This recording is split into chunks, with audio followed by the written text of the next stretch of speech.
ஆண்டவராய் இயேசு கிறிஸ்துவின் விலையேறப்பட்ட நாமத்திலே உங்கள் யாவருக்கும் அன்பின் நல்வாழ்த்துக்கள் கூறி இன்றைய தியானத்திற்கு உங்களை தயவோடு அழைக்கிறோம். கிறிஸ்துவுக்குள் பிரியமான சகோதர சகோதரிகளே, கடந்த நாட்களில் 23ஆம் சங்கீதத்தின் அடிப்படையில் நாம் பல தியானங்களை நாம் செய்தோம், பல காரியங்களை சிந்தித்தோம். கர்த்தருக்கே மகிமை உண்டாகட்டும்.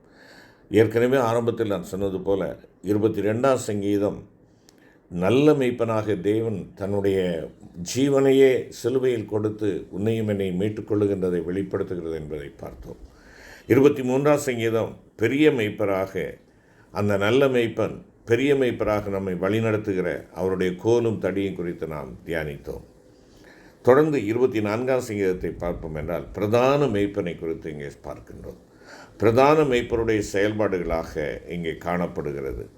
ஆம், நல்ல மெய்ப்பனுடைய அந்த இரத்தத்தினாலே கழுவி சுத்திகரிக்கப்பட்ட நாம், பெரிய மெய்ப்பராலே வழிநடத்தப்பட்டு வருகிற நாம், அந்த பிரதான மெய்ப்பராக அவரை சந்திக்கும் மட்டுமாக நாம் அவருடைய அடிச்சுவட்டை பின்பற்ற வேண்டும் என்பதைத்தான், அவருடைய எதிர்பார்ப்பை நிறைவேற்ற வேண்டும் என்பதுதான் இந்த சங்கீதத்தினுடைய பொருளாக இருக்கிறது.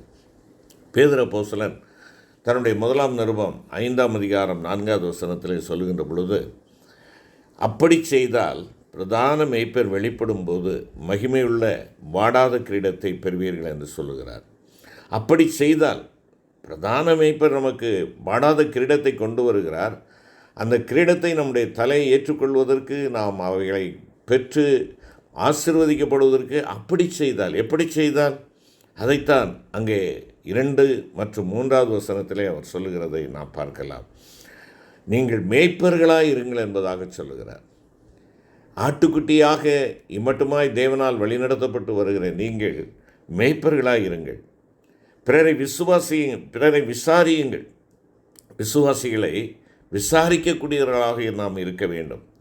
நம்முடைய சக விசுவாசிகள், நம்மோடு கூட தேவனை ஆராதிப்பவர்கள், அவர்கள் எப்படிப்பட்ட நிலையில் இருக்கிறார்கள், என்ன தேவையோடு இருக்கிறார்கள் என்பதை நாம் விசாரிக்கக்கூடியவர்களாக இருக்க வேண்டும். ஏனென்றால் இதே 1 பேதுரு 5ஆம் அதிகாரம் 7வது வசனத்தை சொல்லுகின்ற பொழுது, அவர் உங்களை விசாரிக்கிறவர், கர்த்தர் என்னை விசாரிக்கிறார். பிரதான மெய்ப்பனாக என்னை வழிநடத்துகிறவர், அவர் என்னை விசாரிக்கிறவராக இருக்கிறார், என்னுடைய தேவைகளை அறிகிறவராக இருக்கிறார். ஆகையினாலே பசும்புல் வெள்ளியிலே என்னை படுத்துறங்க செய்கிறார், நல்ல ஆகாரம் கொடுக்கிறார், தண்ணீர் கொடுக்கிறார், என் தலையை எண்ணெயால் அபிஷேகம் பண்ணுகிறார், என்றென்றும் அவருடைய வீட்டிலே நிலைத்திருக்கத்தக்கதான கிருபைகளை எனக்கு கொடுக்கிறார். எப்படி? விசாரிக்கிறபடியினாலே என்னுடைய தேவைகளை அறிந்து எனக்கு அவர் நன்மைகளை செய்கிறவராக இருக்கிறார். ஆகையினாலே ஆட்டுக்குட்டிகளாக வழிநடத்தப்பட்டு வருகிறார் நாம் மேய்ப்பர்களைப் போன்று நாம் சக விசுவாசிகளை விசாரிக்கிறவர்களாக இருக்க வேண்டும். தேவையுள்ளவருடைய தேவைகளை சந்திப்பதற்கு என்னால் என்ன செய்ய முடியும் என்பதை நாம் அறிந்து செயலாற்றுகிறவர்களாக இருக்க வேண்டும். அவர்களுடைய ஆத்மீக தேவைகள் என்ன, சரீர தேவைகள் என்ன என்பதை அறிந்து நாம் செயல்படுகிறவர்களாக இருக்க வேண்டும். வேத வசனத்தினால் அவர்களை போஷிக்கவும், அவர்களை சீஷராக்கவும், பாதுகாக்கவும் சபையின் மூப்பர்கள் அல்லது பொறுப்புள்ளவர்களாக நீங்களும் நானும் காணப்பட வேண்டும் என்பதைத்தான் நாம் இங்கே பார்க்கிறோம். அது மாத்திரமல்ல, பேதுரு அப்போஸ்தலன் அந்த 2வது வசனத்திலே சொல்லுகின்ற பொழுது சொல்லுகிறார், அவலட்சணமான ஆதாயத்தை விட்டுவிடுங்கள் என்று சொல்லுகிறார். உங்களிடத்திலுள்ள தேவனுடைய மந்தையை நீங்கள் மேய்த்து கட்டாயமாய் அல்ல, மனப்பூர்வமாயும் அவலட்சணமான ஆதாயத்திற்காக அல்ல, உற்சாக மனதோடும் சுதந்திரத்தை எருமாப்பாய் ஆளுகிறவர்களாக அல்ல, மந்தைக்கு மாதிரிகளாகவும் கண்காணிப்பு செய்யுங்கள். அருமையான கர்த்தருடைய பிள்ளைகளே, இது ஒருவேளை இந்த வாக்கியங்கள் கண்காணிகளுக்கென்று கொடுக்கப்பட்ட ஒன்றாக இருந்தாலும், நீங்களும் நானும் ஒவ்வொருவரும் ஆண்டவரால் அபிஷேகம் பண்ணப்பட்ட கண்காணிகள். நாம் பிறருக்கு காவலாளிகள். ஆகையினாலே நம்முடைய வாழ்க்கையிலே அவலட்சணமான ஆதாயத்திற்கு இடம் கொடுக்கக்கூடாது.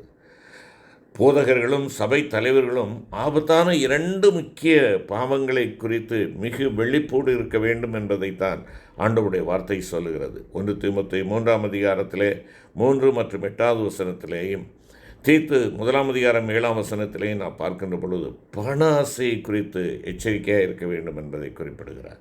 இங்கே பண ஆசை குறித்து எச்சரிக்கையாய் வெளிப்போடு இருக்க வேண்டும். சபையிலிருந்து போதுமான வருமானம் பெறும்படியாகவும், தங்களுக்கும் தங்கள் குடும்பத்திற்கும் தேவையான அத்தியாவசிய மற்றும் அடிப்படை தேவைகள் பூர்த்தி செய்யப்பட்டால் அதுவே போதும் என்று திருப்தி உள்ளவர்களாக இருக்க வேண்டும் என்று தேவனுடைய ஊழியத்தை செய்பவர்களுக்கு புதிய ஏற்பாடானது கற்றுக் கொடுக்கிறது. தேவனுடைய பணி செய்வதன் மூலம் தான் செல்வந்தனாக வேண்டும் என்று முயற்சிப்பது கூடாது. இந்த சோதனையில் சிக்கிக்கொள்பவர்கள் பேராசை, ஊழல், களவு போன்ற பாவங்களுக்கு இடமளிக்கிறவர்களாய் காணப்படுகிறார்கள். பணத்தின் நிமித்தமாக இவர்கள் தேவ வார்த்தையையும் நீதி நெறிகளையும் ராட்சியத்தின் நியமங்களையும் விட்டு கொடுக்கிறவர்களாக காணப்படுகிறார்கள். அருமையான கர்த்தருடைய பிள்ளைகளே, அவலட்சணமான ஆதாயத்துக்காக நாம் கிறிஸ்தவர்களாக இருக்கக்கூடாது. இன்று நம்மில் எத்தனை பேர் நாம் கிறிஸ்தவர்கள் என்று அறிக்கையிடுவதற்கு நாம் மறுக்கிறோம்? ஏனென்றால் அரசு உதவிகளை நாம் இழந்துவிடக்கூடாது என்பதற்காக, அவலட்சணமான அந்த ஆதாயத்திற்காக கிறிஸ்துவின் மந்தை, கிறிஸ்துவின் சேனை என்று நாம் நம்மை பறைசாற்றிக் கொள்வதற்கு நாம் வெட்கப்படுகிறோம். இல்லைனால் நம்மை மறைத்து கொள்ளுகிறோம் அல்லவா?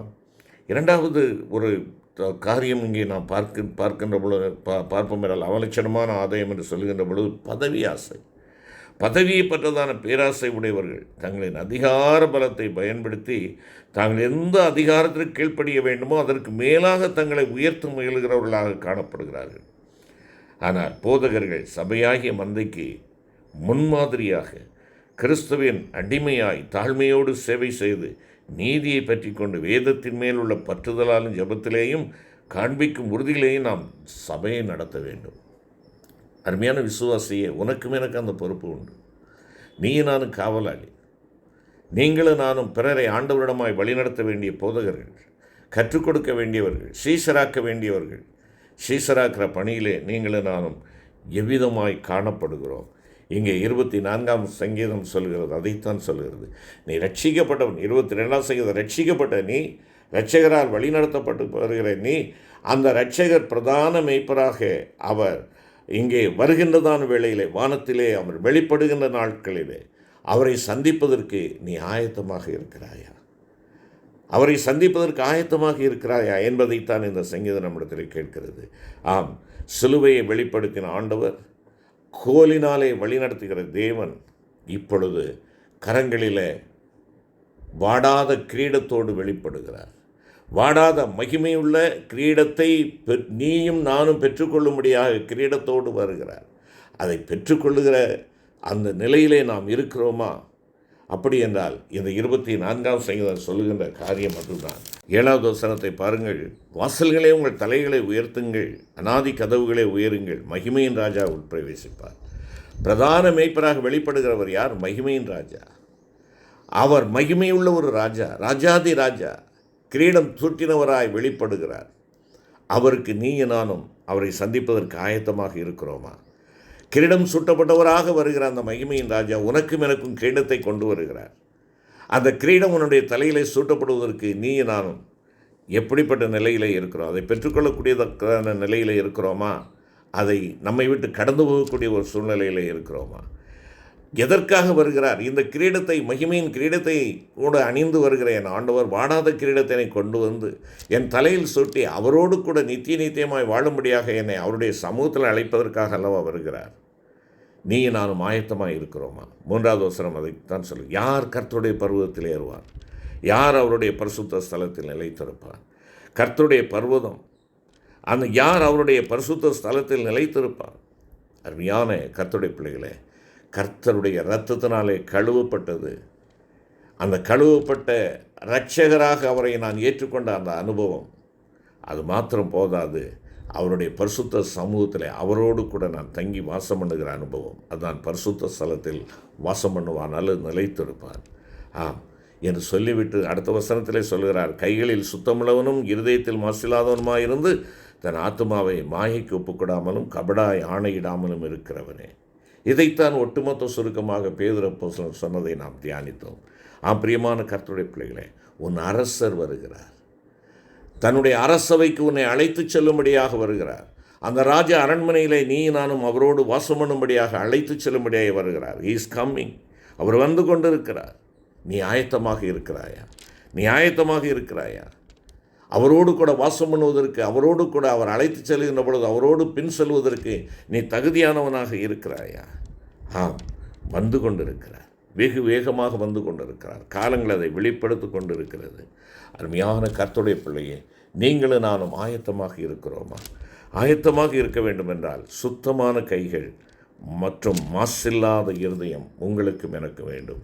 அதைத்தான் அங்கே 4ஆம் வசனம் சொல்கிறது. கைகளில் சுத்தமுள்ளவனும் இருதயத்தில் மாசில்லாதவனும். நாம் தேவனை தொழுது கொள்ளவும் அவருக்கு ஊழியம் செய்யவும் அவருடைய ஆசீர்வாதத்தை பெற்றுக்கொள்ளவும் விரும்புகிறவர்களாக இருக்கிற நாம் அவரோடு கூட நித்திய நித்தியமாக வாசம் பண்ணுகிறவர்களாகவும் நாம் இருக்க வேண்டும். ஒரு மாசில்லாத இருதயத்தையும் ஒரு நீதியுள்ள வாழ்க்கையையும் உடையவர்களாக இருக்க வேண்டும் என்று தாவீது இங்கே வலியுறுத்துகிறதை நாம் பார்க்கிறோம். சுத்தமான கைகள் என்று சொல்வது புறம்பான பாவ நடவடிக்கைகளிலிருந்து விடுதலையான வெற்றி உள்ள ஒரு கைகளாக இருக்கும் என்பதை எசாயா 1ஆம் அதிகாரம் 15ஆம் வசனம், 33ஆம் அதிகாரம் 15ஆம் வசனம், 1 தீமோத்தேயு 2:8 ஆகிய வசனங்கள் நமக்கு உணர்த்துகின்றன. ஆம், என் கைகள் பாவ நடவடிக்கைகளிலிருந்து விடுதலையாக்கப்பட்ட கைகள் என்று நாம் சொல்லக்கூடியவர்களாக இருக்க வேண்டும். ஒரு சுத்தமான இருதயம் என்பது உள்ளான பரிசுத்தத்தையும் சரியான நோக்கங்களையும் லட்சியங்களையும் உடையது. இருதயத்தின் பரிசுத்தமுள்ளவர்கள் அவர்கள் மாத்திரம்தான் தேவனை தரிசிக்க முடியும் என்று சொல்லி ஆண்டவரே சொல்லியிருக்கிறார். ஆம், இருதயத்திலே பரிசுத்தமுள்ளவர்களாக மாசில்லாத சுத்தமானவர்களாக நீங்களும் நானும் இருப்போம் என்றார். மகிமையின் ராஜா வாடாத கிரீடத்தை எனக்காக கொண்டு வருகிறதை நான் இழந்து போகாத அதை பற்றி கொள்ள முடியும். மகிமையின் ராஜா வருகிறார், மகிமையின் ராஜா வருகிறார். அருமையான கர்த்தருடைய பிள்ளையே, ஆம், நல்ல மேய்ப்பன் பெரிய மேய்ப்பனாக என்னை வழிநடத்தி கொண்டிருக்கிறார். இந்த பெரிய மேய்ப்பனுடைய வழியிலே நான் நடந்து பிரதான மேய்ப்பர் வெளிப்படுகின்ற பொழுது வாடாத கிரீடத்தை பெற்றுக்கொள்ள ஆண்டவரே என்னை தகுதிப்படுத்தும் என்று சொல்லி அவருடைய கரத்திலே நம்மை ஒப்புக் கொடுப்போம். சுத்தமான கைகள், மாசில்லாத இருதயம் எனக்கு தாரு சுவாமி என்று சொல்லி கேட்போம், செபிப்போம். எங்கள் அன்பின் ஆண்டவரே, சுத்தமான கைகள், மாசில்லாத இருதயம், என்னுடைய இருதயத்திலே நீர் வாசம் பண்ணுகின்ற பொழுது மாத்திரமே இவைகள் எங்களுக்கு சாத்தியமாகிறது. அதை இழந்து விடாதிருக்க சுத்தமான கைகளோடு எங்கள் தேவன் நீர் கொண்டு வருகிற அந்த வாடாத கிரீடத்தை நாங்கள் எங்களுக்கு சுதந்திரித்துக்கொள்ள நீர் எங்களுக்கு பலன் தார். மீட்பர் இயேசு கிறிஸ்து மூலம் வேண்டிக் கொள்ளுகிறோம் நல்ல பிதாவே, ஆமென்.